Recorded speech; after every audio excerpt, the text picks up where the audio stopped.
sería una especie de acrópolis, una segunda ciudad, una estructura elevada dentro de lo que sería la ciudad que está justo a la espalda. Aquello está habitado pues desde algunos siglos antes de Cristo y luego posteriormente hasta la Edad Media también sigue habitándose. En la Guerra Civil Española se vuelven a subir, ¿de acuerdo? Y entonces nos vamos a encontrar estructuras desde pues 4 o 5 siglos antes de Cristo hasta el siglo XX. Básicamente estamos viendo lo que sería lo que da La Vega, lo que querrían que viesen desde La Vega, pero es una zona de paso hacia el norte, hacia la zona de Jaén, ¿de acuerdo? Y comunicación con la costa granadina.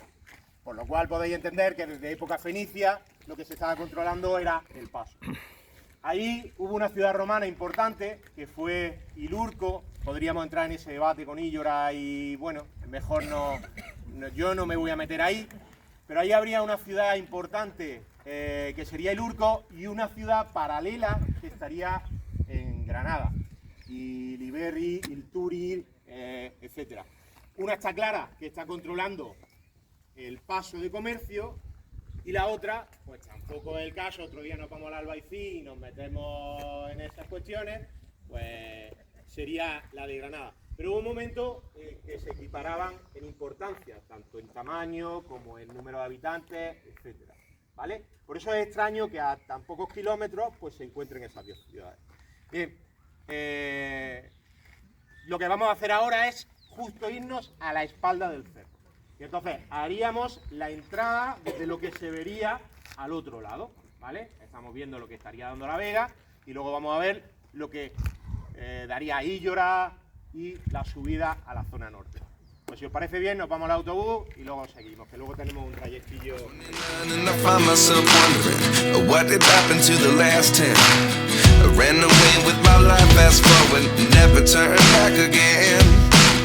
It's kind of funny that the more we pass time, the more we need to set them rewind.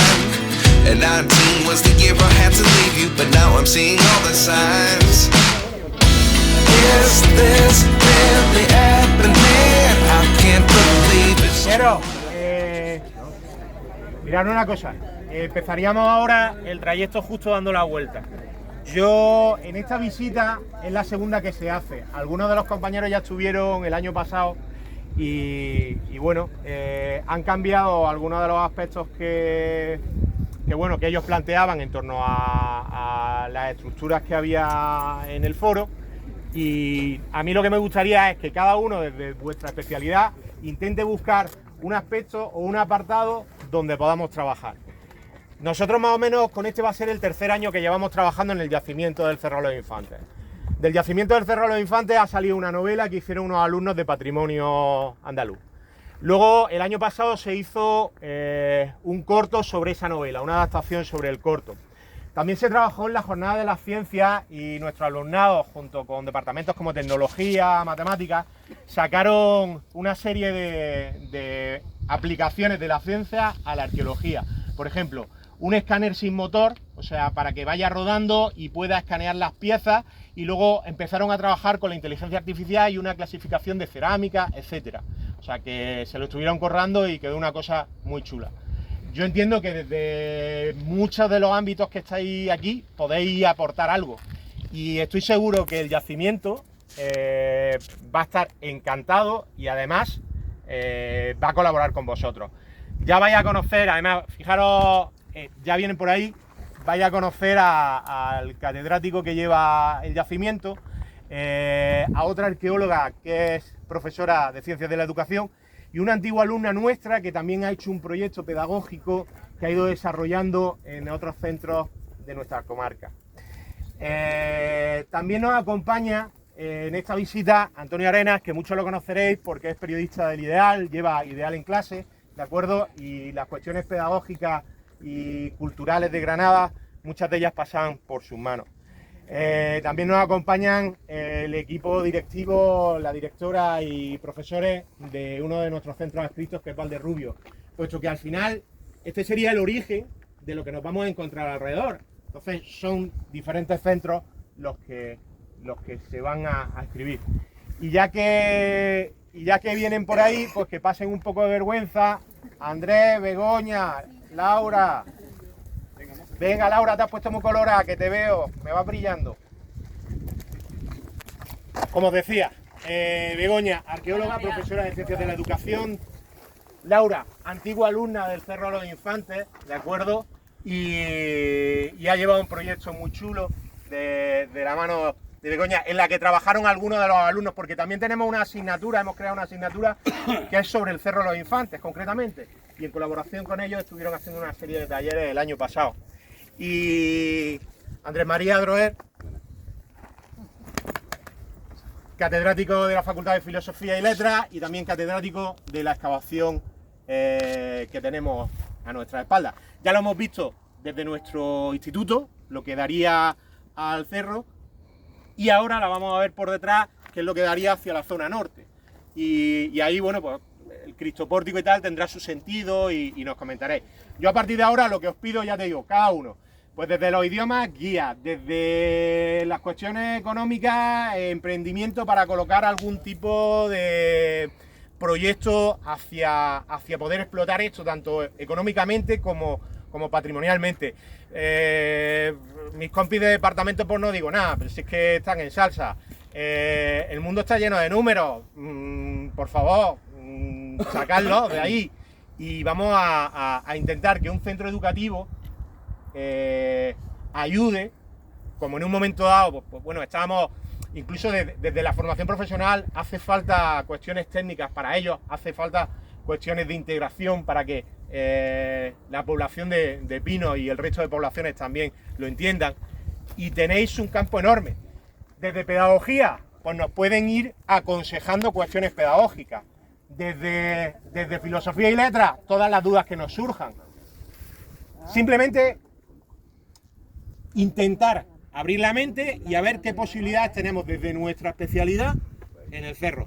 También está Isidro, que le ha caído el marrón del CIMA, ha intentado esconderse otra vez y no puede.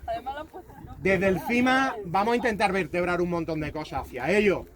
Yo no voy a decir, lengua, pues es el vehículo con el que nos expresamos y me imagino que habrá que hacer una guía. Y también no vamos a dejar a la gente que habla francés y la gente que habla inglés que no se enteren de lo que pasa aquí. O sea, entiendo que desde cualquier disciplina, porque ahora vamos a dar un paseíto, pero podríamos trotar y podríamos hacer otras cosas. Incluso se planteó el año pasado algo de música, en plan de cómo serían los instrumentos romanos. O sea, hay cabida para todo. Yo creo que aquí puede haber cabida para todo si queréis, ¿de acuerdo? Entonces, lo único es aprovecharnos de ella un poquito y cualquier duda que nos pueda surgir o por donde podamos ir o de lo que vamos escuchando, seguramente a lo mejor puede surgir algo, ¿vale? Pues yo ya a partir de ahora le dejo a ellos y le agradezco muchísimo que una vez más estéis aquí colaborando y ayudándonos en que podamos hacer el cerro accesible al resto y en esa conexión yo creo que está el futuro del cerro, igual que estaba el pasado o el presente. ¿Cómo se llama el CIMA que hemos puesto? ¿Cómo? Pasado, Cerro de los Infantes, pasado, presente y futuro. Pues yo creo que más o menos... Pues ya está, ya que me he presentado, ya me he metido en ese marrón, ahora hago yo así, tiqui, tiqui, tiqui, tiqui, y os dejo un poquito. Le toca a él. Vamos para arriba, ¿no? Bueno, que vamos para arriba, hablamos arriba, estaremos mejor. Aquí es un sitio un poco más frío, más soso, ¿no? Nos metemos dentro del yacimiento y empezamos a hablar ahí, ¿os parece? Venga, vamos para arriba. I'm just as surprised as you. Is this really happening? I can't be too sure, but one day I'll be yours again.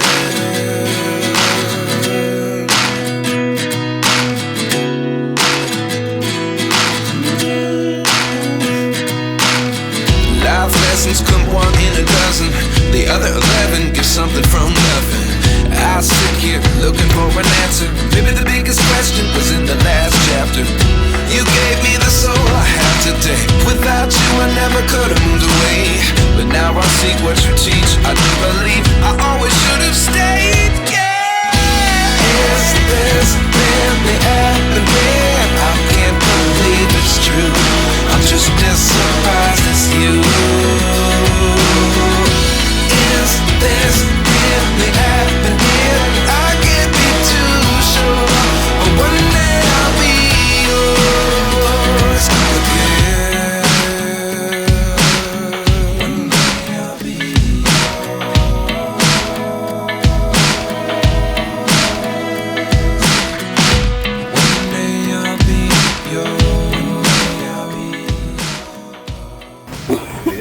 Andrés y junto con Begoña, Lara, que está por aquí, vamos a hacer una pequeña visita guiada del yacimiento. El objetivo de esto es básicamente establecer puentes entre vosotros y nosotros. No es que seamos dos entidades distintas, al contrario, la idea es que creamos en una unidad única, valga la redundancia. El yacimiento tiene que ser devuelto a la sociedad. Este yacimiento es uno de los yacimientos más conocidos de la provincia de Granada y tristemente más expoliado. Y es verdad que además la sociedad de Pinos Puente ha ejercido un expolio muy importante. Sabemos que existen colecciones muy interesantes en la ciudad y vamos a ver si de alguna forma podemos intentar recuperarlas. Para ello tenemos que cumplir básicamente con un objetivo fundamental. Yo reconozco que la palabra suena un poco moña a primera de la mañana, pero hay que enamorar. Tenemos que ser capaces de enamorar a la población por lo que tienen aquí. Y no solamente desde el punto de vista de la conservación del patrimonio, porque eso pueda suponer, cara a un futuro, estructurar una economía en base al yacimiento arqueológico. Eso es una utopía. La arqueología nunca ha servido para realmente desarrollar una economía estructural en ámbito rural. Pero sí es verdad que de alguna forma la arqueología puede ayudar a crear unas redes que finalmente potencien espacios rurales como son, por ejemplo, el caso de Pinos Puente.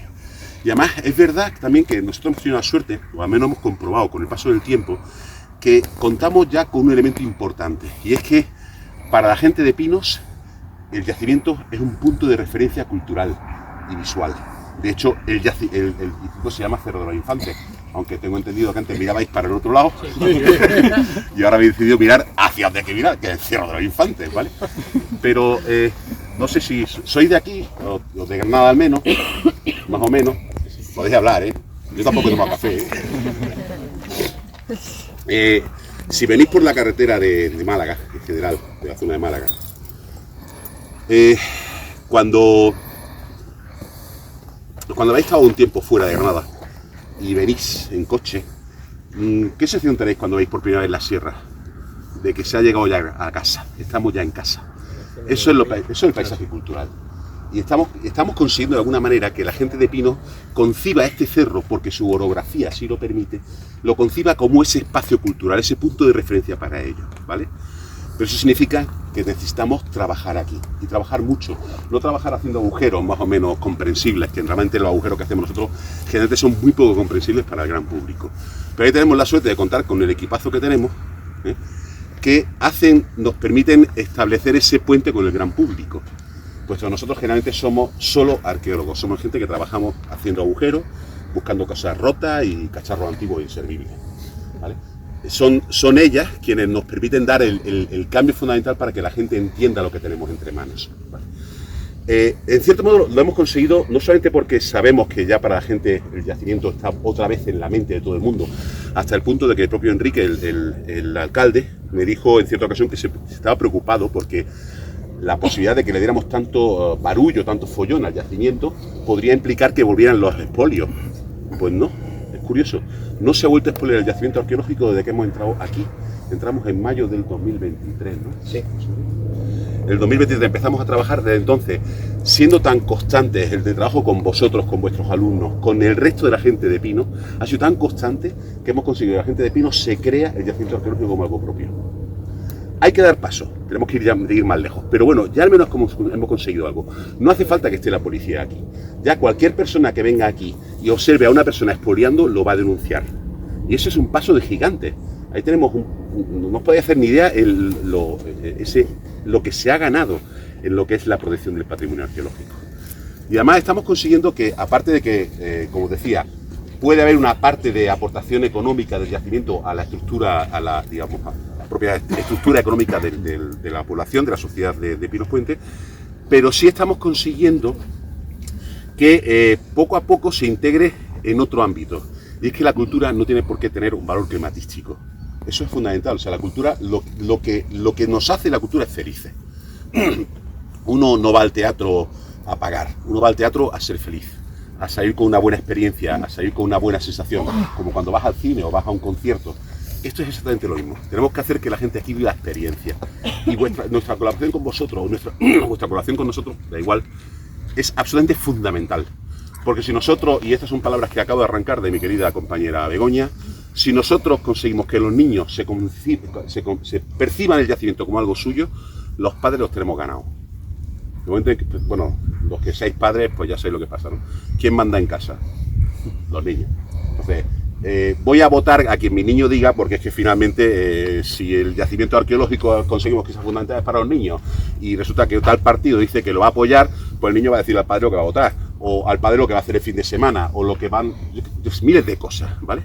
En cuanto a las actividades que se pueden hacer aquí, de luego, como lo ha dicho José María antes, creo que muy inteligentemente, estamos abiertos a cualquier cosa que se os pueda ocurrir, por absurda que pudiera parecer.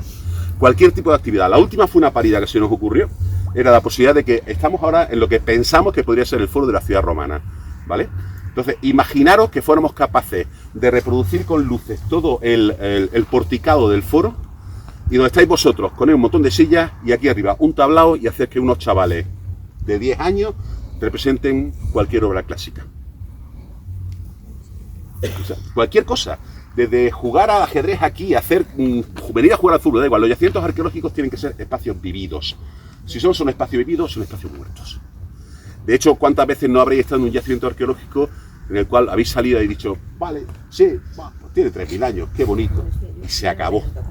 O el caso contrario, otros yacimientos arqueológicos donde está todo absolutamente montado, todo absolutamente recreado, y os vais con ese mal sabor de boca a decir, está en Walt Disney, que para eso me voy a París y me ahorro unas pelillas, o al menos estoy en un sitio interesante.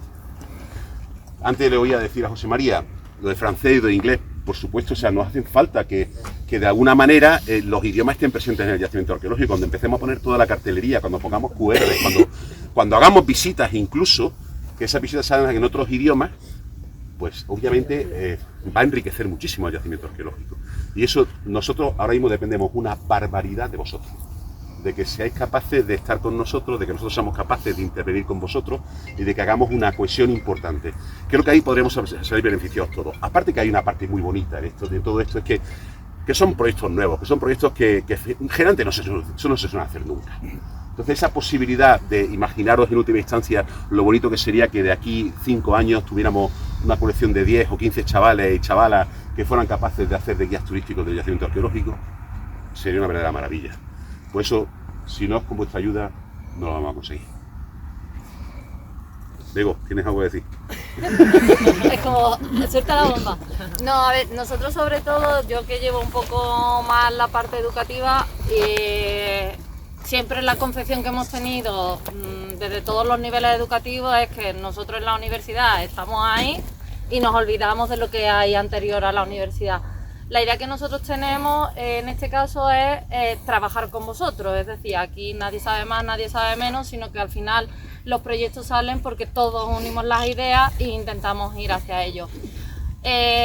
Lo que os queremos nosotros brindar desde nuestro espacio educativo es la posibilidad, sobre todo, sabiendo la inversión económica que tenemos en educación, que es irrisoria, la posibilidad de que vosotros planteéis proyectos y nosotros desde las subvenciones también que tenemos de la universidad, que ahora cada vez más busca ese intercambio entre otros espacios, potenciar todo lo que se os pueda ocurrir. Es decir, al final lo que nosotros intentamos no es llegar y daros algo hecho, sino trabajar con vosotros para conseguir algo entre todos.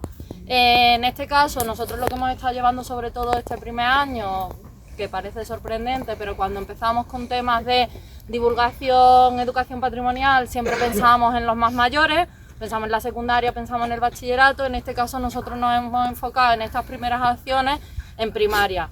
De la mano de Laura, que ha estudiado el grado de educación primaria en Granada, pues ir uniendo también a los más pequeños, que muchas veces pues son los grandes olvidados de todas estas actividades, pues porque pensamos que no tienen capacidad para intervenir en espacios como estos. Entonces al final lo que nosotros también hemos trabajado mucho con José María, que siempre el Cerro de los Infantes ha sido el que ha ido como buque insignia abriendo ese paso entre la universidad y la población del Cerro de los Infantes, es intentar no solo trabajar con ellos, sino colaborar con todos los entornos educativos que tiene el Cerro de los Infantes, y yo sé que por ahí están los de Valderrubios, no sé quiénes sois. Aquí están. Ah, digo, yo he hablado por teléfono con David, pero no sé quiénes son. Con Diego. Y entonces al final lo que buscamos es eso, es decir, que vosotros desde vuestras aulas veáis que el patrimonio puede servir para absolutamente enseñar cualquier contenido, cualquier objetivo, cumplir todos esos descriptores que nos marca la ley y intentar hacer algo para que al final sean los alumnos los que se impliquen. Al final la realidad que tenemos es que sabemos que nuestro alumnado la motivación les cuesta, nos cuesta a vosotros, nos cuesta a nosotros en la facultad. Entonces el implicarlos a ellos en la forma de hacer las cosas siempre es mucho más beneficioso.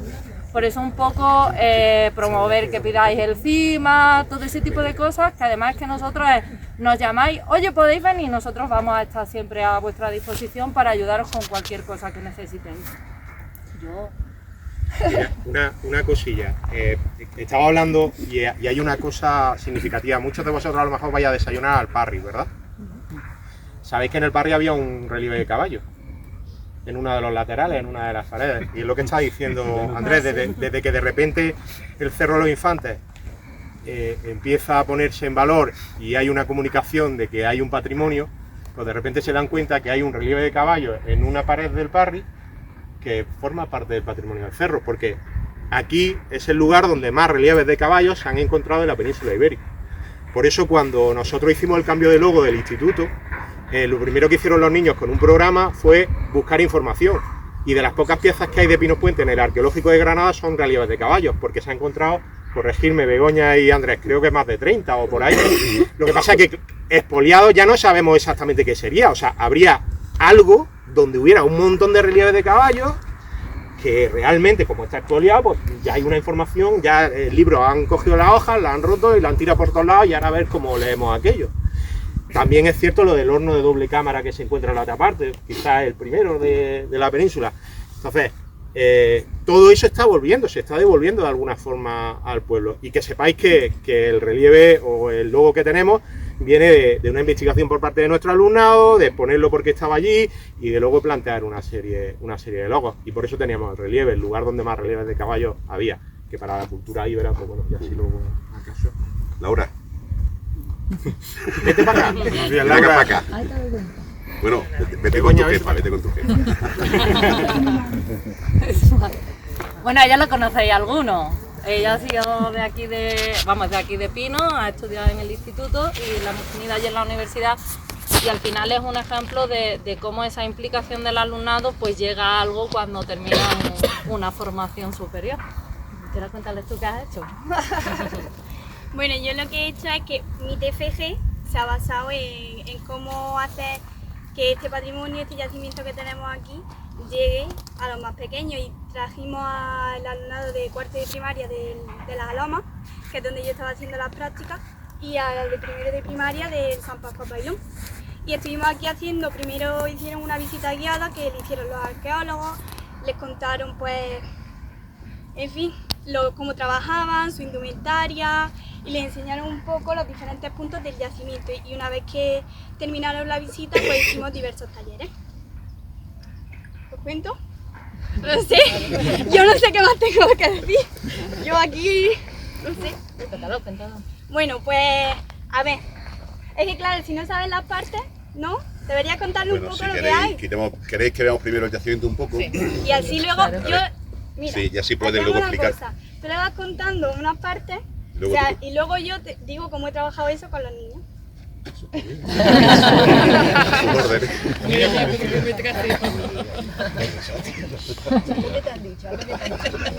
Es que claro, si les cuento los talleres y no saben qué sabe por parte qué hay, está no saben hablando cómo... usted. Ya está muy bien, Como Laura. siempre lleva razón, Laura. Que todos los talleres se han hecho tienen un porqué, y cada uno estaba relacionado con una parte de lo que era el yacimiento, que no se han hecho porque sí.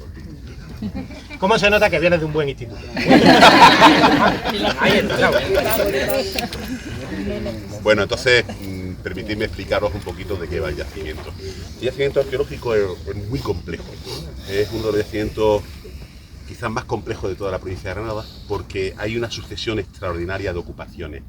Prácticamente desde Paleolítico medio, que hay en la parte del río, en el Valle del Río, justo a la caída del sur del cerro y en esta parte oriental del mismo, Hay neolítico, hay edad del cobre, edad del bronce argárico, para quienes conozcáis un poco el periodo.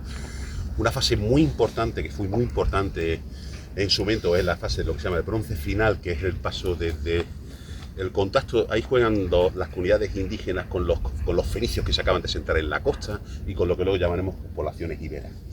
Y en ese sentido este yacimiento proporcionó en los años 80 una información absolutamente fundamental para entender cómo se produjeron esos cambios. Después tenemos todo lo que es una ciudad íbera, que es el nombre que se da a la ciudad, Ilurco. Ilurco, como la mayor parte de los, no sé si conocéis muchas ciudades, nombre de muchas ciudades ibéricas, muchas de ellas empiezan por il o ir. Sabéis que la L y la R son transpolables entre sí. Entonces tenemos Ilurco, Iliberri, que es Granada, Ilduro, en Cataluña, en fin, hay muchísimos casos. Incluso la IS, Isturgi, estaba pensando, Iliturgi, Isturgi. O sea, ese prefijo debe significar posiblemente ciudad.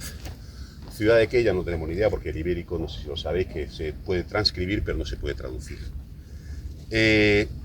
La ciudad fue muy importante ya en esa época. La ciudad de Ibera pues aproximadamente ocupó unas 25 hectáreas, más o menos, aunque la verdad que se nos está haciendo muy difícil de trabajar porque los niveles, esto es un pastel, ¿no? Tú vas echando cremas encima una detrás de otra y cuando tienes que ir a la crema de abajo, pues primero tienes que agujerar todas las de arriba. Así que imaginaros el trabajo que supone llegar hasta los niveles basales del yacimiento arqueológico. Después fue una ciudad romana, se convirtió progresivamente en ciudad romana. Cuidado, a veces tenemos la idea de que hay una ciudad ibérica y encima una ciudad romana. No es esa la idea. De hecho, ahora veremos cómo funcionó, cómo se articulaba. Hay una ciudad ibérica que poco a poco se va convirtiendo en ciudad romana, con un estatus que es el estatus de municipio. Se conocen bastantes inscripciones sobre la ciudad. La lástima son inscripciones que se expoliaron en el siglo XVI, con esas circunstancias históricas muy interesantes, pero que no es el caso ahora, pues si no lo sabemos. En el siglo III o IV después de Cristo, no sabemos tampoco muy bien por qué, parece que la ciudad desaparece, o al menos se retrae, se queda reducida a un espacio muy pequeño situado en la parte suroccidental del yacimiento, que posteriormente veremos. Después tenemos en la parte de arriba, en la parte del cerro, una ocupación de época islámica, que además es la que dio pie al nombre Cerro de los Infantes, que no sé si sabéis un poco la historia. Le viene el nombre por una de las... yo la edad media se me da bastante mal, ¿vale? Así que meto la pata con algún rey, lo siento. No sé si es Alfonso XI o... Un Alfonso, son tantos que ya... decide tocar un poco la nariz del Reino de Granada, llega hasta aquí con las tropas y sus dos hijos mueren en combate, justo posiblemente al pie del cerro, y por eso recibe el nombre del Cerro de los Infantes. Como yacimiento medieval desaparece relativamente rápido, no llega hasta época nazarí, no es nunca coetáneo a la ciudad de Granada. Y la siguiente ocupación que tenemos son niveles de guerra civil. Estamos en un frente de la guerra civil española y en consecuencia pues tenéis la parte republicana aquí y aquí la parte franquista. Y se han documentado bastantes restos. La parte más importante desde el punto de vista estructural es la romana, como no puede ser de otra forma. O sea, los romanos son unos cafres, son los catetos de la antigüedad. Sí, que son lo que son. Estos señores pues se dedicaban a montarlo todo a lo grande. Y montando todo a lo grande se dedican a romper todo lo que hay antes. Por lo tanto, todas las fases anteriores a la época romana van a estar bastante destrozadas como consecuencia de la ocupación romana. Sobre todo porque una cosa que sí os voy a comentar es que en principio lo que yo os pueda comentar ahora, lo que os ahora, si venís en la próxima visita os contamos otra historia, que la arqueología funciona así. Ahora, por lo que tenemos entre manos, pensamos que las cosas funcionan de una forma. De aquí 2 años hacemos otra intervención arqueológica, encontramos otro objeto, otro tipo de estratigrafía, otro tipo de estructura y ya la hipótesis que teníamos en el año 2021 y funciona la nueva del 2026 y no pasa absolutamente nada. Es así como se construye la ciencia y el conocimiento en realidad. Lo que sí es verdad que, como decía, que la parte más importante desde el punto de vista estructural es la parte romana. Y de hecho nos encontramos ahora posiblemente en lo que consideramos que es el foro de la ciudad de Roma. De la ciudad romana, perdón. El foro, si os venís un poquito para acá.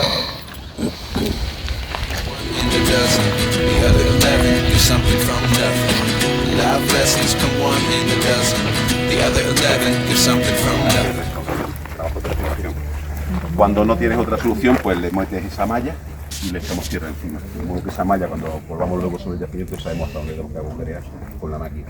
Vamos a ver aquí las fábricas. Bueno, ahora os voy a pedir que miréis para allá. ¿Y veis? un espacio, un valle muy bien definido, muy bien controlado. No sé si veis el cerro este rocoso que tenemos casi en primer plano. Detrás veis una pequeña meseta de color grisáceo, muy pequeña, que se ve a la izquierda de ese monte, y del monte más alto que hay de todos arriba al fondo, verde, baja por la derecha y casi al final, en la junta entre esos dos, hay una pequeña muela caliza. ¿La podéis ver bien? Sí. Ese es el castillo de Moclín. Fijaros la importancia que tiene el eje visual, el control visual para el control final, digamos, militar de la Vega de Granada. Si tú controlas el castillo de Moclín, controla la Vega de Granada. Entrar por aquí es definitivamente cargarte todo lo que fue los últimos momentos del reino nazarí de Granada. Y esto no es baladí, el que aquí han situado el foro, porque los romanos son los reyes del teatro, de la teatralización de la arquitectura. Y la arquitectura es puro teatro, como decía la canción. Aquí tenéis que haceros una idea de lo que debieron haber construido los romanos. Tenemos que imaginarnos que tenemos un porticado todo alrededor nuestra, ahí a la derecha, por aquí enfrente, donde está el portico. El portico, aunque parezca que no, pero es romano. Habría un porticado todo, entonces aquí alrededor, evidentemente en el centro esperamos encontrar el templo, digo yo. Esto lo que esperas es encontrar luego, esto es como lo de Amazon, lo que compras en línea y luego lo que te llega, ¿no? La arqueología es parecida. Tenéis que imaginaros que cuando los romanos deciden construir aquí el foro, es en torno, posiblemente, calculamos que en torno al año 100 o al año 50 a.C. Estas son fechas arqueológicas, no son fechas precisas. ¿Qué es lo que sucede en ese momento? En ese momento la gente no se ha romanizado. Roma intentó luchar para conquistar militarmente este cerro hacia el año 196 a.C. y le supuso el coste de la pérdida de 2 legiones. 12.000 muertos, 12.000 militares del mejor ejército del mundo mediterráneo de aquella época murieron al pie de este cerro intentando conquistarlo. La gente de Pino ya tenía tela hace 2.000 años. Yo ya no digo nada. ¿Qué pasa? Que Roma aprende la lección. Dice, la forma de conquistar no es esta. La forma de conquistar es otra. Es conquistando la mentalidad de las personas. Si yo aquí me monto todo un lujo, todo ese teatro de un foro romano, no sé si habéis estado en Roma o algún otro foro que hayáis recordado ver, está todo muy teatralizado, las estatuas, el templo, el pórtico, es todo expresión externa. Cuando yo coloco esto aquí, hago que toda la gente que está viviendo alrededor, que son unos íberos de taparrabos, digan, ostras, estos viven bien, ¿eh? Esto igual merece la pena volverse romanos. Y deciden finalmente volverse romanos. ¿Qué te ha costado? Pues solamente un foro. Las pelas que pueda costarte un foro. Pero no te ha costado 12.000 tíos, que eso es mucho más caro. No caro porque de resulta económico, digamos, de punto de vista crematístico, sino porque esos 12.000 tíos luego los necesito en la frontera de Germania porque los germanos están dando por saco. Por tanto, no es fácil montar un ejército nuevo. Eso es extremadamente caro. Y eso es el motivo de por qué estamos donde estamos en este momento. Tenéis que imaginaros que todo ese porticado es básicamente mármol, que el templo obviamente es mármol y que las estatuas que habría aquí dentro son básicamente de mármol. Y eso, a una gente que no ha visto el mármol en su vida, porque los íberos jamás vieron el mármol, no sabían qué era eso, evidentemente les debería llamar bastante la atención. Por cierto, también os tengo que comentar, no se os vaya la idea esa de que cuando hablamos de estatuas o de arquitectura romana no la imaginamos como la vemos ahora, sosa como ella sola, pero en realidad era muy hortera. El Partenón, no sé si habéis visto, hay un libro que si os gusta mucho la historia antigua, el tema del arte y la historia antigua, se llama Los colores del blanco, que lo que trata es de reponer sobre el mármol todas las pinturas originales que estarían decorando, pues eso, las figuras, la arquitectura y tal. Y hay cada cosa más fea. O sea, se te parte el alma. Y dices, con lo único que son los mármoles blancos. Bueno, pues es que los mármoles eran bastante coloreados. Todo eso debería evidentemente impactar muchísimo en la gente de esto. ¿Qué es lo que conseguirían? Pues efectivamente conseguirían poco a poco ir romanizando a los indígenas, que esa es la versión que hay que leer. No hay que leer una conquista romana de sustitución de población ibera por población romana. No hay tantos romanos como para ir cogiendo toda Hispania y luego Hispania, Panonia, Renania, etcétera. No. O sea, la gente viene aquí, vienen 4 romanos y con esos 4 romanos tenemos que intentar que los demás se culturicen, aprendan latín, se afeiten como Dios manda, tengan sus dioses como Dios manda, etcétera, etcétera, etcétera, y se han ordenado, y sobre todo paguen sus impuestos, que es de lo que se trata básicamente. Bueno, pues este espacio que es el foro tiene el mejor aspecto del punto de vista arquitectónico. Aquí alrededor, si lo asomáis por aquí,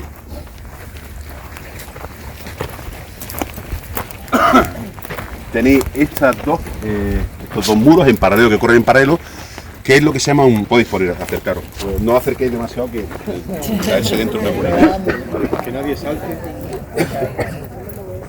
Se llama criptopórtico, que significa pórtico enterrado, en definitiva. Es curioso porque seguro que conocéis ya uno, aunque no sepáis que es un criptopórtico, porque ¿a quién no le gusta el batisterio romano del siglo I? ¿De la Gavia? ¿Os acordáis todos de esa famosa frase? Pues eso en realidad es un criptopórtico. De hecho lo están excavando los compañeros nuestros y bueno, van en esa misma línea. También muy recientemente, si hay alguno que seáis de Granada, alguno que seáis de Granada, muy recientemente en el Avecín tuvo lugar el hallazgo del criptopórtico del foro de la ciudad de Iliberre, ¿vale? Que es una lástima porque no se puede visitar, pero bueno, esperemos que en breve también se lo declare en Vic y sea visitable por narices, ya que no puede ser de otra forma. Con lo cual no es un edificio, una estructura rara. Sabemos que está relacionada con el mundo del foro. ¿Por qué? Porque cuando tú vas a venir aquí y te vas a empezar a construir un foro, primero necesitas una plataforma. En realidad la función de esto es crear una plataforma que te permita construir todo el desarrollo urbanístico de esta zona. ¿Qué es lo que se ve actualmente visible así hacia arriba? El cortijo. Fijaros que el cortijo tiene, el muro de la fachada tiene como dos anchuras, ¿no? ¿Lo veis bien? La anchura de abajo es romana. Si esta estructura, olvidaros de este muro de aquí, ¿vale? Este muro de aquí es coca-coliense. Pero los otros dos muros son realmente romanos. Fijaros, ese muro que hay ahí, ese que está desnudo, ese muro es de una técnica constructiva romana que se llama obra de Opus Camenti, que es que los arqueólogos somos pijoteras ahora de nombrar las cosas. Eso es una obra de cemento, ¿eh? Y si veis la altura a la que se conserva y la proyectáis, os dais cuenta que sigue. Es decir, que cuando construyeron el cortijo allá por principios del siglo XX, posiblemente, no sabemos muy bien, estamos intentando rastrear ahora las cosas de este tipo, lo único que hicieron es decir, bueno, tenemos un edificio, pues lo subimos un poco y ya está. Tan es así que si aquí hay falta que miréis poquito a poquito.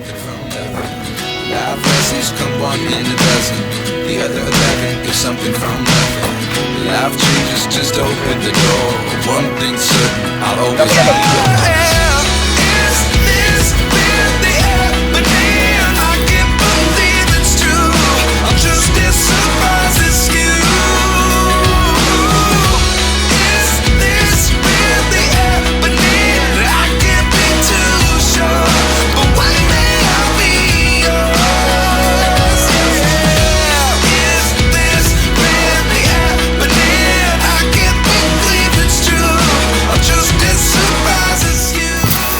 Pasad hacia acá. Anda, que os estoy invitando a mi casa. Pero voy a poner yo a tu lado para que... Sí, por supuesto, perdón. Claro. Digo, para que pase un compañero. Sí, por supuesto. Pasad un poquito más por aquí y más o menos ya creo que... Porque necesito que veáis esta pared de aquí. ¿Vale? Bueno, más o menos ya. Bien. Fijaros lo que os decía. Tenemos aquí una anchura y un poquito arriba otra anchura. ¿Vale? En esta anchura, que es la que calculamos que corresponde a al muro romano que decía hecho de cemento, no sé si podéis ver lo que hay detrás de la placa de cemento real actual. ¿Esto de aquí os suena de algo? ¿Habéis estado alguna vez en alguna estructura hidráulica? ¿Habéis visto una estructura hidráulica romana? Sí. Por ejemplo, un depósito de agua, el canal por donde tira por donde va el agua en un acueducto, está revocado de ese tipo de material. Eso se llama opus sitinum. Lo siento el término, es que es lo que es. No es otra cosa que fragmento de cerámica machacada con argamasa, con cal. Y eso lo convierte en un material absolutamente hidrófugo. Y es lo que usaban los romanos para, creo que tú lo conoces, lo usaban los romanos sistemáticamente para todos los elementos relacionados con el agua. Entonces, esto indica que hasta esta altura tenemos una estructura romana perfectamente conservada. Cuando levantemos todo este placa de cemento nos vamos a encontrar, imaginaros, lo que es un muro de 1,70, 1,80, 1,90 de altura, perfectamente conservado. Cuando habéis estado en un yacimiento arqueológico, normalmente uno tiene que acabar mirando los muros hacia abajo. Y a veces incluso me hizo mucha gracia la primera vez que intenté explicarle un yacimiento arqueológico a unos chavales. Claro, un yacimiento arqueológico estamos excavando en Ronda Capital, los muros así, claro. Después explicarle de los romanos, no sé cuántos, me dieron, pues Chávez me dice, los romanos eran bajitos, ¿no? Hostia, tío. Después genial, pues dice, entiendes qué es lo que tienes que expresar cuando tienes que hablar con la gente. Bueno, a mí me parece absolutamente normal que los muros tienen que tirar para arriba, pero a una persona normal no le tiene por qué parecer igual. Entonces, ¿qué es esto? No lo sabemos. Existe la posibilidad de que sea una fuente, porque en principio un depósito de agua es poco probable. Por un depósito de agua, el foro es una de las partes más sagradas de la ciudad romana. Entonces, ahí te juegas el todo por el todo, lo que os decía antes, la teatralización.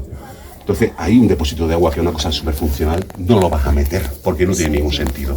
Lo puedes meter cerca, pero nunca pegado al foro. ¿Qué es lo que otras posibilidades? Que sean unas termas, pero creo que ahora explicaremos las termas que acabamos de encontrar en esta última campaña al otro lado del foro.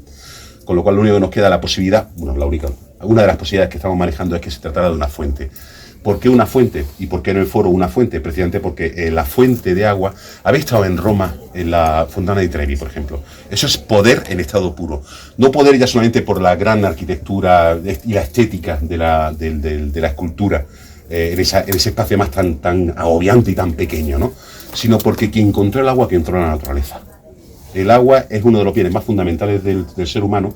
Además es curiosísimo porque cada vez que estás explicando un yacimiento arqueológico, muchas veces la gente te pregunta ¿y dónde venía el agua? Y tú, mierda, ni idea, porque muchas veces, o sea, esos son los temas que más nos preocupa, pero que es más difícil saber de dónde venía el agua, porque los cambios que se han producido a lo largo del tiempo con el agua pues son tan extraordinarios que lo que hoy es una fuente hace 2000 años no lo era, y donde había hace 2000 años una fuente hoy no estaba ahí. Entonces, estamos un poco perdidos en ese sentido. Pero eso sí que os puedo decir, que cuando alguien coloca una fuente en algún sitio, evidentemente eso es símbolo de poder, porque estoy controlando la naturaleza. Soy quien decide lo que hace la naturaleza en mi nombre. Bien, imaginaos la importancia. La pena es que está en mitad del cortijo, y yo ya un tema que no sé, me gustaría que el cortijo se conservara porque forma parte de la historia del yacimiento. Entonces, convertirlo quizá en un centro de interpretación, centro de recepción de visitantes, un sitio donde podamos comer nosotros la sombra cuando llueva, cuando haga calor, que también es interesante. ¿Y en el cortijo? De Juan Ureña. Creo que tiene propietario. Ah, sí, tiene propietario. Sí, sí. A ver, ahora mismo los terrenos que vamos a visitar, que son los centrales del yacimiento arqueológico, pertenecen a la familia Ureña. Vale. Pero están adquiridos por el ayuntamiento como... No sé cuál es lo siento, Jero. Es que de verdad que tengo... Se lo decía José María, estoy aquí de puro milagro, tengo un gripazo que te muere. Hay un convenio entre el ayuntamiento y ellos para que podamos trabajar aquí durante varios años, ¿vale? Entonces, creo que está cedido durante 20 años, aunque la idea es que lo ceda el todo, porque además esta gente no es un problema de pelas, no tienen ningún problema de dinero. A ver si conseguimos que en realidad pues hagan como se ha hecho en otros sitios, gente con mucho dinero que tiene un yacimiento arqueológico lo ha donado a la ciudad. Porque el siguiente paso sería intentar vallarlo, aunque a mí también me preocupa porque hay un grupo de cabra montesa que está viviendo en la parte alta del cerro y me da pena que le amarguemos la vida, porque como cerremos el yacimiento lo vamos a fastidiar a los pobres, ¿no? Que también son hijos de Dios. Sí, claro. ¿Tenéis planimetría de esto? Estamos en ello. En principio, sí. Tenemos la planimetría general todavía en manos del topógrafo, que buena pregunta, porque lo tengo llamado ahora para decirle que se dé prisa, que ya le hemos pagado y que ya... ¿La necesitas para algo? Estoy pensando en los posibles proyectos de hacer con el centro, pues Sí. claro, si tuviéramos planimetría facilitaría mucho. Toda la documentación... Es arquitecto, o sea que lo podemos... Vale. Toda la documentación que produce el proyecto ha sido hecho con dinero público. Os perdéis tanto como a nosotros. Es decir, por supuestísimo, si lo que vamos a buscar es una coordinación entre todos, toda la documentación que tengamos está a vuestra disposición. Sin ningún tipo de problema y sin ningún tipo de limitación. No soy yo de los de, hasta que no se publique, no.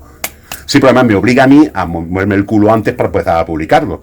Sí, o sea, que sí cuenta con ella, sin ningún problema. O incluso cuando consiga que venga otra vez el topógrafo, si tienes tiempo y te apetece, te viene. Vale.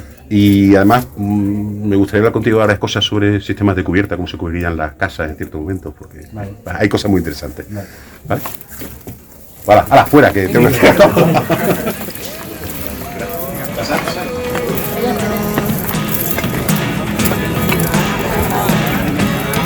Look at me sometimes like all you want to do is run. Hear me out, hear me out.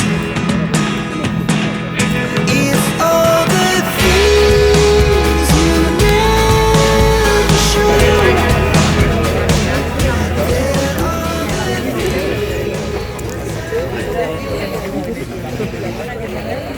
Quedaros aquí arriba un momentillo. Y ahora bajáis. Bueno, puesto que nosotros cuando llegamos nos habíamos encontrado esos dos espacios del cristopórtico tan bien definidos, estaban definidos sin problema, pensamos que íbamos a encontrar el cristopórtico rodeando a todo el foro. Se conserva bastante bien, como hemos visto ahí en el interior del cortijo, se conserva en este ala el ala sur, el ala norte, perdón, bueno, pues se va a conservar perfectamente en el ala este. Y cuando nosotros empezamos a trabajar aquí nos dimos cuenta de que no, que aquí tenemos otra cosa completamente distinta. Estáis delante de las termas principales de la ciudad. Estamos, no sé si conocéis,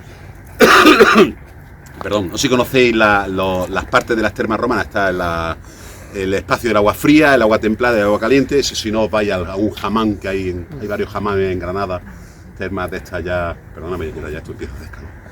Termas de estas de tipo islámicas, musulmanas. Y bueno, pues exactamente lo mismo. Tú te vas bañando, vas pasando del agua fría al agua caliente, del agua templada luego al agua fría, en fin, te vas haciendo de las tuyas. En el caso de las termas romanas, igual que en los baños árabes, esos espacios son fundamentales por ser espacios de relaciones sociales. Es un espacio donde no se va uno a bañarse simplemente, se va a hacer, aparte de las guarradas que estáis todos pensando, se iba también a hacer relaciones sociales en sentido estricto, en las relaciones de poder. Es decir, quién vende qué a quién, cuándo, quién a quién conoce, de quién eres amigo, lo que es una sociedad normal como son las que conocemos nosotros en la actualidad. Bueno, cuando empezamos a excavar aquí, en principio nos da la sensación de que iba a conservarse bastante mal los niveles arqueológicos. Sin embargo, empezamos a meterle un bocado aquí y os dais cuenta que todo lo que tenemos aquí en esta habitación en realidad es cascajo. Bueno, pues tenemos una información interesante porque sabemos que corresponde a la zona del agua calda, del agua caliente, lo que se llama el hipocaustum, el lugar donde se calentaba el agua. Tenéis que imaginaros que todo esto, a partir de ese espacio donde estáis vosotros ahí, que estaría toda la zona de calderas y tal, entraría aire que estaría por aquí debajo, a través de ese arco que está roto, pero veis que hay un arco, se nota, ¿no? Ahí, en esa pared de ahí. Hay un arco, va entrando agua caliente por aquí, se distribuye a toda esta habitación, que la habitación llega hasta este muro que veis aquí atrás, ¿vale? Solo hemos podido excavar esto porque esto a pico y pala es tela marinera. Y además, ver algunos de los cascajos, mover esos cascajos es complicado, incluso para nosotros, es decir, tampoco puedes estar trabajando con alumnos de universidad y machacar a los pobres el primer día, porque luego dejan la arqueología. Tampoco pasa nada, pero bueno. La parte que nos ha dado más pena es darnos cuenta que el cascajo está muy completo, lo cual nos ha hecho sospechar que si hubiéramos llegado hace 100 años al yacimiento, las termas estarían intactas. Tendrían su suelo a la altura original.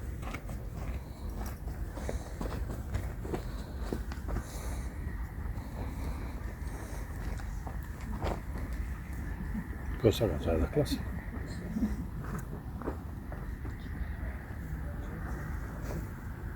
Este agujero por el que estoy pasando ahora es el agujero que utilizaron los furtivos a principios del siglo XX para entrar en esta habitación y destrozarla por completo.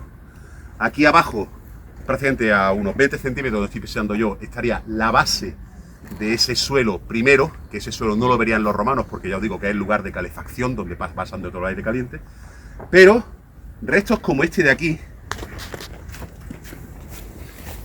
esto es Opus Ininum, el que hemos visto ahí dentro. Y no sé si os fijáis, si podéis ver que aquí tiene una traza que está indicando que aquí hay piedra y que esto es el suelo realmente. Y eso estaría a esta altura. Si veis el perfil, podéis bajarlo ya si queréis, ya depende un poco de cómo veáis más cómodo. Pero si veis el perfil que está lleno de cascajo por completo, os daréis cuenta la gran cantidad de material que hay y, por tanto, que efectivamente hace solo 100 años se habría conservado perfectamente los dos niveles. Fueron expoliados, buscando no sé muy bien qué, porque además sabemos que es de principios del siglo XX porque aparecen los restos en este paquete que excavaremos en la próxima campaña. Nos han aparecido excavando aquí pues paquetes de tabaco, filtros de aceite de tractores y cosas de estas. O sea que eso fecha muy bien la cronología. Una cosa muy interesante aquí ha sido, viendo a ver si por casualidad habría algún resto porque se nos ha escapado algunos segundos. Esa segunda planta tendría una piscina, evidentemente, para poder bañarse, pero las paredes estarían pintadas.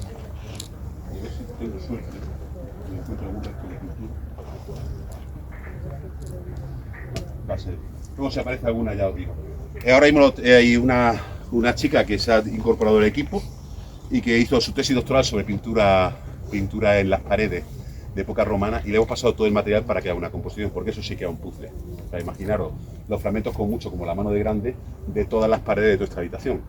Ahí para rato. Y no está mal, la verdad es que no son simplemente 4 fajas de colores rojo y azul y ya está, sino parece que hay alguna otra decoración más o menos que conservar. No es mucho, pero bueno, algo es algo. Nuestra idea este año es ampliar hacia acá. Y claro, la pregunta es ¿por qué no hemos dejado visible la parte del arranque de las arcadas?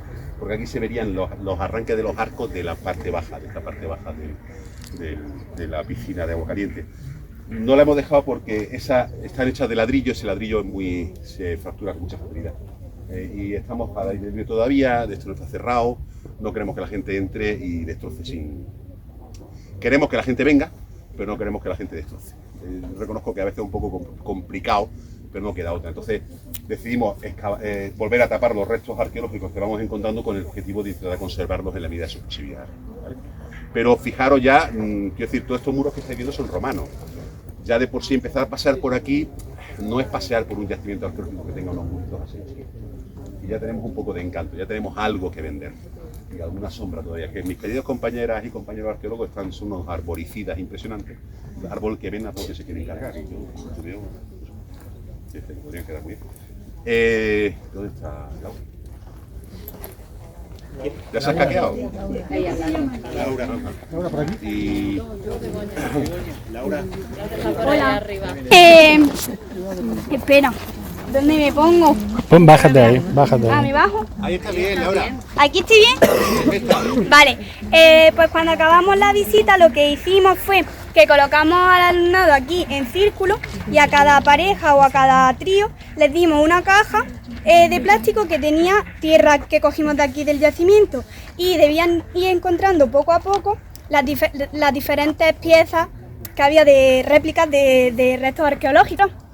Y les dimos palas, pinceles y poco a poco tenían que ir descubriendo todas las piezas que había y luego las documentaban en una ficha de campo. Pues a lo mejor le hacían preguntas como ¿has visto diferentes colores en las capas de tierra?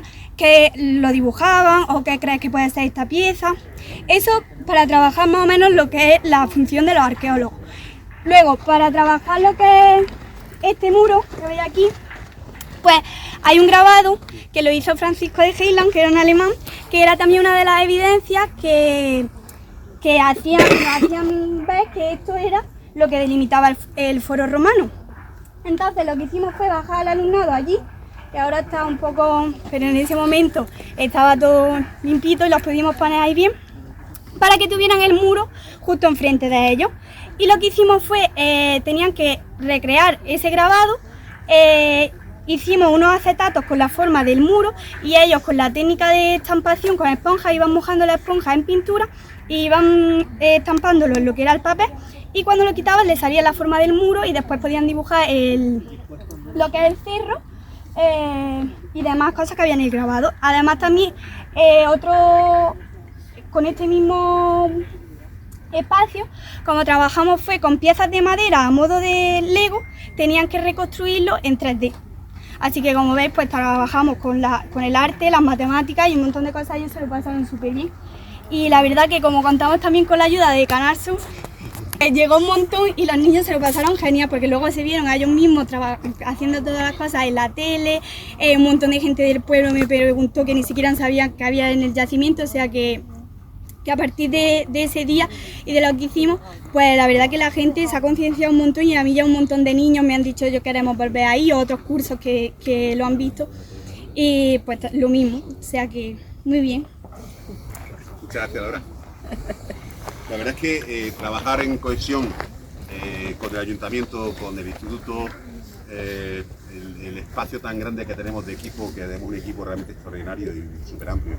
Yo no soy más que el que lo representa ahora, pero sin ese equipo sería imposible hacer todo este trabajo. Imaginaros todo el trabajo tan enorme que hay aquí. Lo importante es darle a cada persona su valor, su importancia, su papel, y ahí es donde juegan los chavales un papel, valga la redundancia, fundamental.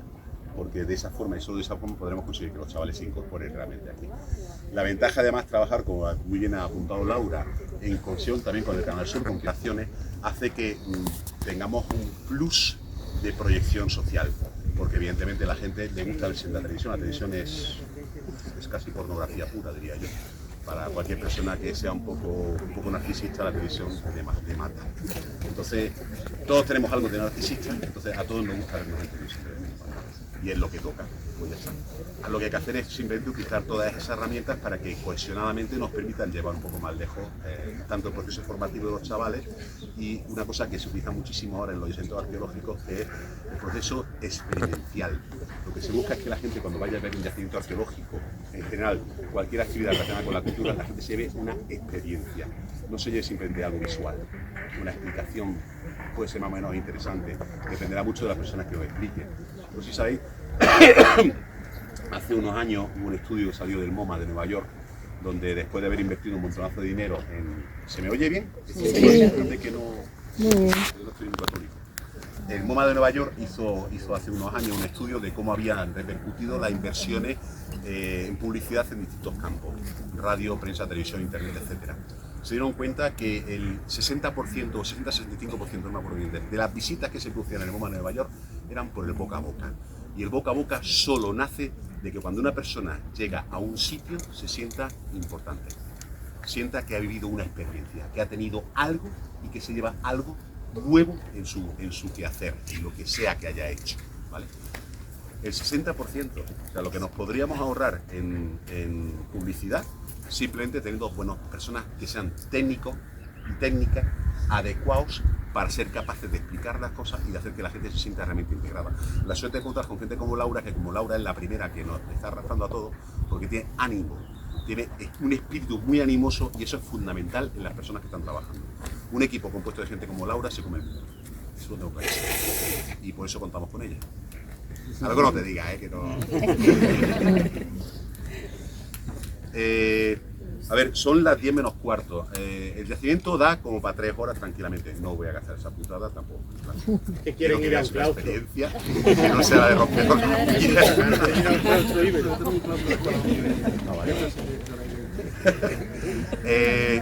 hago 2 propuestas si queréis. Una es contaros 4 cositas más sobre el resto del yacimiento aquí mismo. No hace falta que nos movamos más, depende también del cansancio que tengáis. Segunda opción, ir en plan machaca y subir a la parte alta del cerro. Es otra opción. La subida no es tanto como parece, pero es verdad que depende del cansancio que tengáis. Y la tercera es terminar la visita con uno de los puntos que hemos dejado al final voluntariamente, porque es quizás la guinda del pastel del yacimiento arqueológico. A vosotras y a vosotros a elegir.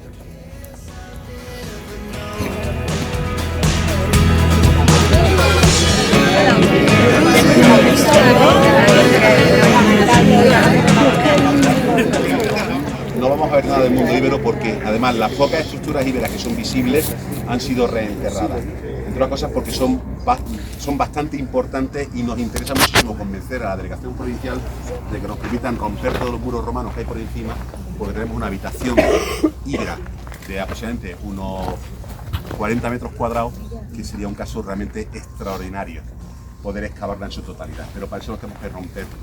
Por ahí, como decía antes, la articulación es un pastel, entonces tenemos que quitar la crema de arriba, y yo sé lo que me hago. Tenemos que quitar toda la crema de arriba, en este caso son los muros de época romana para poder llegar a los muros íberos. Eso espero que nuestra querida inspectora de arqueología nos permita romper los muros romanos, pero los muros romanos hay en todos lados. Más en los años 70 y 80. Pero es una pena porque se publicó muy poco. Pero de lo poco que se publicó, se hizo mucho hincapié en que en este yacimiento hubo una especial interacción entre el mundo fenicio y el mundo indígena. Y que consecuencia de esa interacción surgen lo que nosotros conocemos como las culturas íberas. Uno de los elementos más importantes que se localizó en ese momento, ya lo había apuntado José María anteriormente, es un horno, un alfar de cerámica del siglo VII a.C. Es un horno, se ha encontrado, del alfar solamente se ha encontrado el horno, pero es un horno que ya nos está hablando de que los fenicios están efectuando un fuerte impacto sobre las sociedades indígenas, muy fuerte. No podemos ser, tampoco es, esto es importante porque le demos al valor de ese contacto cultural más o menos positivo, más o menos negativo, pero es verdad que el contacto del mundo fenicio nos aportó muchísimas cosas. Os recuerdo, por ejemplo, que el alfabeto que nosotros utilizamos es de origen fenicio. Los fenicios se lo pasan a los griegos se lo pasan a los latinos, a los romanos, y nosotros el que utilizamos el romano. Luego, en origen, nuestra letra A, la letra alfa griega, es un alef fenicio, ¿vale? Son los escritores, los inventores de la escritura como tal, son realmente los fenicios. También nos aportaron aquí, en el caso de la península ibérica, donde aportaron cosas tan andaluzas como los garbanzos y las lentejas, que no son propios de la península ibérica. Nos trajeron el asno y nos trajeron la gallina. Todos esos elementos son gracias a la interacción con el mundo fenicio. Perdón. También nos aportaron las relaciones comerciales. Los fenicios son los primeros que intentan establecer unas relaciones pan-mediterráneas comerciales de verdad. Antes del mundo fenicio sí que hay contactos, pues durante la edad del bronce, pues bueno, 4 cacharritos, durante la edad del cobre, pues sí, que sí, la agricultura sí, pero todo eso está bien. Pero cuando realmente se establece un comercio sistemático, cuando digo sistemático es que están llegando productos constantemente de todo el Mediterráneo a la península ibérica, eso es a partir del contacto con el mundo fenicio. Mucho más con los fenicios que con los romanos. De hecho, la importancia del yacimiento, de este yacimiento de Ilurco, se basa fundamentalmente en su posición. Nosotros os decía que estamos en este eje que nos proyecta prácticamente hasta el valle de medio del Guadalquivir. ¿Cuál es la importancia de aquella zona? La minería. Los fenicios, cuando vienen a la península ibérica, entre otros muchos motivos, le arrastra básicamente la minería de un metal que es rarísimo en el Mediterráneo, que es el estaño. Hay estaño en un sitio, el mineral más grande, más importante de estaño es la casiderita, no sé si lo conocéis. Por Dios, lo siento, pero... Bueno, pues las casitérides son conocidas como tales en la antigüedad, que son la zona del sur de la actual Inglaterra y en la parte de Bretaña francesa.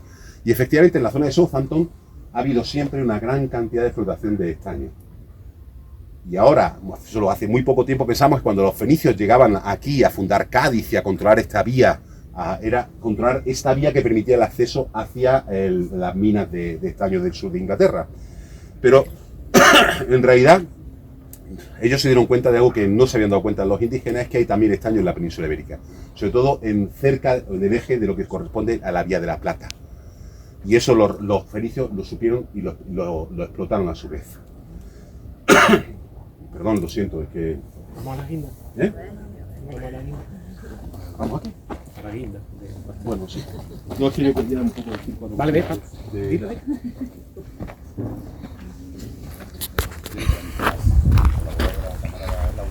Para explicarnos la arquitectura de la doble. Pero otro de los talleres que hicimos se relaciona también con aquella punto de yacimiento donde se generaron leyendas íberas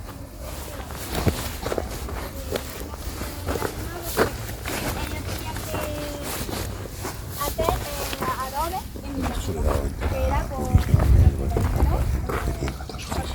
casa. Entonces lo que hicimos ellos mismos, hacían la mezcla y todo con arena, agua y paja. Teníamos unos moldes y luego las dejaban secas al sol. Después con esos mini ladrillos que ellos mismos pues fabricaron, conociendo así pues también las características del adobe y cómo se fabricaba y todo, hicieron una reconstrucción de unas casas íberas en miniatura. ¿Ya está? Ahora que iba a grabarte. Bueno, como veis, estamos intentando siempre establecer una relación entre lo que aparece en el yacimiento arqueológico y las actividades que a la hora se le van ocurriendo, que no están nada mal. ¿Qué decías, José María, que explicara? Vale, bien, pues ahora vamos a dar la vuelta, vamos a salir del yacimiento conforme hemos entrado y nos vais a esperar en donde está ese cartel de ahí, ¿vale? Y ahí os pediré que os metáis, como tenéis supongo todos móvil y tenéis supongo internet, os pediré que busquéis una cosita en internet. ¿Vale? ¿Vamos para allá?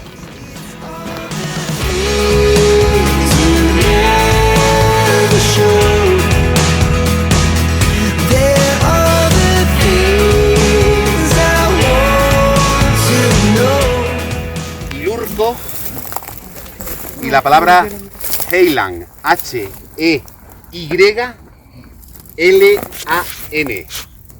H-E-Y-L-A-N. L-A-N. Francisco Heiland, como dijo anteriormente Begoña, creo que fue. Ahora no lo sé, ya no he seguido. Perdón, Laura, ¿quién iba a ser? Francisco Heiland fue un grabador holandés que vino a Granada en el siglo, a finales del siglo XVI, principios del siglo XVII. XVII-XVIII, que además seguro que lo habéis visto grabando haciendo grabados sobre el proceso de construcción de la Catedral de Granada. Los mejores conocidos son de la de Heiland, ¿vale? Pues cuando veáis el de Heiland ahora, que es grabado de Heiland y Lurco, ¿lo tenéis ya? Pues aquí lo tenéis.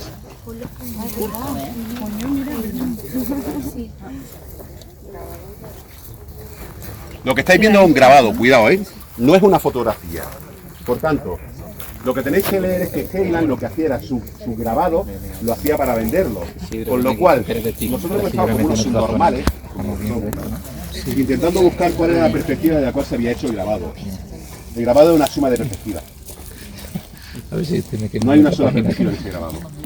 De hecho, si podéis ver, en realidad la parte principal sería poner donde está ese tronco más o menos y veríais todo el alzado del criptopórtico. Y se conserva exactamente igual, claramente, ¿no?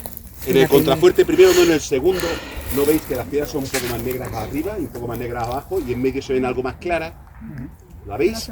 Nos podemos acercar, os voy a cobrar lo mismo.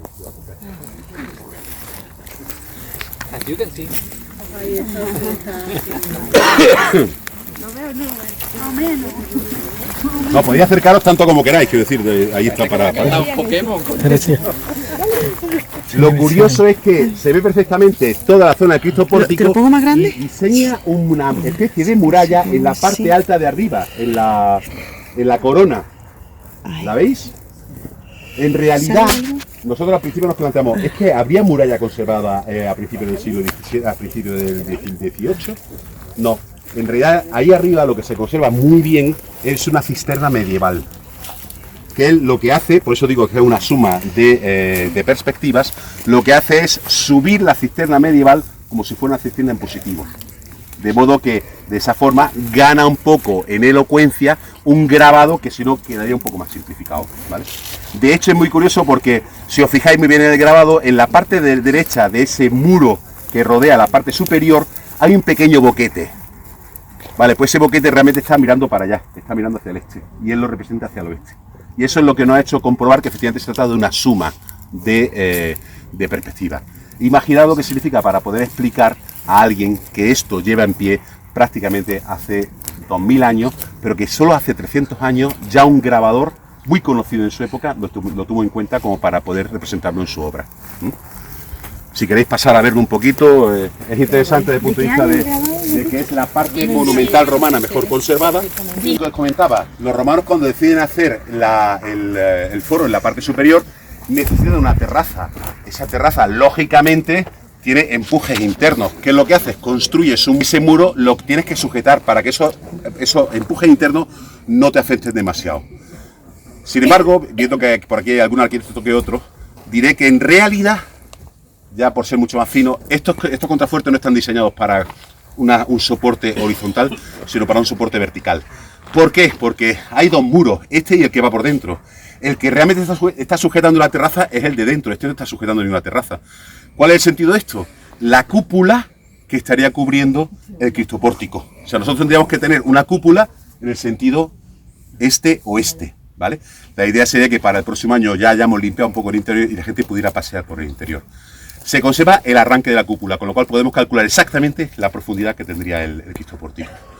Y después también es muy interesante aquí comprobar cómo irían los trabajos técnicos, es decir, aquí para explicar, por ejemplo, cómo se hace arquitectura en época romana puede ser muy interesante.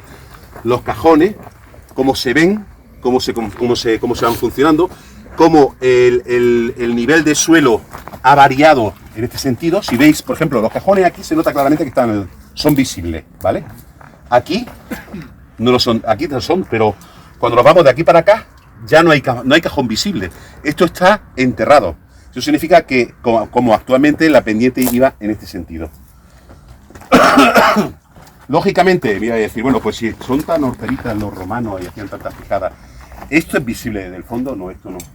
lo que es bastante más que probable es que estuviera encurtido con placas de mármol, que sí sería mucho más visible desde el fondo. De hecho, hemos encontrado alguna plaquita de mármol por aquí que nos hace una idea de cuál podría ser más o menos la visibilización de este espacio. Y bueno, con esto ya os dejo tranquilos, que no está bien la machaca de arqueología para un día. O Laura, ¿tienes que decir algo más? Pues les cuento los otros dos Lo sabía. por si les da idea de cómo trabajas, que me han preguntado algunos de diferentes áreas. Y ya está, ya lo tengo. Y yo no hablo tanto. No. ¿Qué va? Pablo. Bueno, Vale. como ha dicho Andrés, en lo alto de la colina, que también se ve en lo que es el grabado, hay una cisterna que la aprovecharon los musulmanes de una previa que habían hecho anteriormente los romanos. Entonces lo que hicimos con los niños para trabajar cómo funcionaban los canales y las cisternas romanas fue con trozos de tubería que recortamos. Ellos en equipo tenían que ir conectando los distintos trozos unos con otros para formar el canal. Luego con una garrafa simulábamos lo que era la cisterna, que tenía también como una compuerta que ellos abrían y dejaban pasar el agua. Y al final tenían un cubo. Lo que tenían que hacer era intentar pasar el agua de la cisterna al cubo, que tenía también medida en litros, y cuanto más litros de agua consiguieran, más cultivos podían conseguir, más alimentos. Entonces ahí trabajamos pues un montón de cosas. Trabajamos con la importancia del agua para los romanos, la importancia de esas construcciones que hacía llevar el agua y era lo que les hacía que tuvieran alimento. Entonces trabajamos también con las matemáticas, y eso, cuanto más agua conseguían, más alimentos, que hicimos como un huerto plastificado, podían conseguir. Y ese es otro de los talleres que hicimos. Y por último, como ha dicho antes José María, para trabajar los bajos relieves que se han encontrado de los caballos, bueno, eso era que se supone que había un santuario, entonces para los íberos era muy importante porque era como veneraban ellos a la divinidad de los animales. Lo que hicimos fue que ellos tenían que recrear con arcilla esos bajos relieves, con acetato que tenía la forma del caballo, tenían que ir haciéndolo con unos palillos de madera, y con unas herramientas que hay para modelar la arcilla tenían que darle forma a ese bajo relieve. Y después, cuando terminábamos, le dábamos a cada uno un marcapáginas que tenía la correspondencia de la escritura íbera con la española, y entonces tenían que escribir más o menos lo que ellos querían. La mayoría pusieron su nombre porque era también un poco difícil las letras, pero trabajamos de esa manera también con la escritura. Y eso fue más o menos lo que hicimos. Muchas gracias, Laura. Gracias. Laura.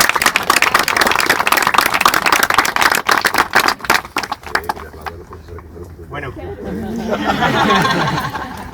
Laura, muchísimas gracias por acompañarnos. La parte importante, yo siempre lo digo, sabéis que nuestro centro tiene un montón de proyectos, que tiene un montón de espacios, que vamos creciendo en patrimonio, pero el mayor patrimonio que tiene un centro es el patrimonio humano, ¿de acuerdo? Y ese patrimonio sois vosotros. O sea, vosotros sois los que podéis hacer que el cerro siga siendo un instituto que no se conforma con hacer lo que viene solamente en el currículum, sí que hacemos algo más, y eso nos genera esa diferencia. Y luego, aparte, dentro de ese patrimonio también tenemos el patrimonio de la gente que se acerca, los amigos que tenemos. Esa gente que de forma desinteresada, incluso con la salud un poquito regular, pues se presta a estar siempre pendientes y ayudarnos a ser ahí. Entonces, por mi parte, muchas gracias, Laura. Sabes que es tu casa, que vuelves. Begoña, desde Ciencias de la Educación y desde que empezó el proyecto, ese asesoramiento, ese trabajo continuo. Por supuesto, Andrés, oye, os lo puedo decir, estaba muy chungo ayer y está mal, o sea, está el pobre y ha estado aquí pues porque cree en el proyecto, y porque no solamente cree en lo académico, sino cree en que esto hay que expandirlo. Es la misma filosofía, la filosofía desde Ciencias de la Educación, desde Filosofía y Letras, aquí las tenemos en ellos tres.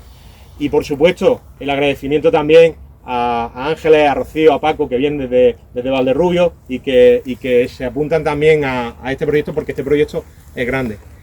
Y a Antonia Arenas por venir también una de tantas veces que viene para cubrir, ¿de acuerdo? Y trabajar con nosotros. Que yo invito que cualquier cosa que se os pase por la cabeza, son accesibles, 100%. O sea, lo que le planteéis lo van a ver bien. Entonces, venid, nos lo contáis. Andrés este año no, pero Andrés el primer año estuvo, creo que dando 2 o 3 charlas dentro del centro, vino a otra parte, Laura ha estado por allí, Begoña ha venido varias veces, hemos ido a otros centros. O sea, que es que no van a tener ningún problema. Entonces, vosotros pensad. Vamos dándole forma y vamos viendo. Sigamos trabajando en esa línea. Y gracias a vosotros también por estar aquí. Muchísimas gracias.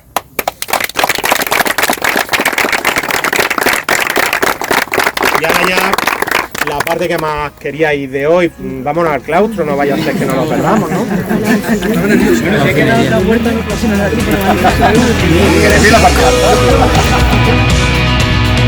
Turning all around, yeah.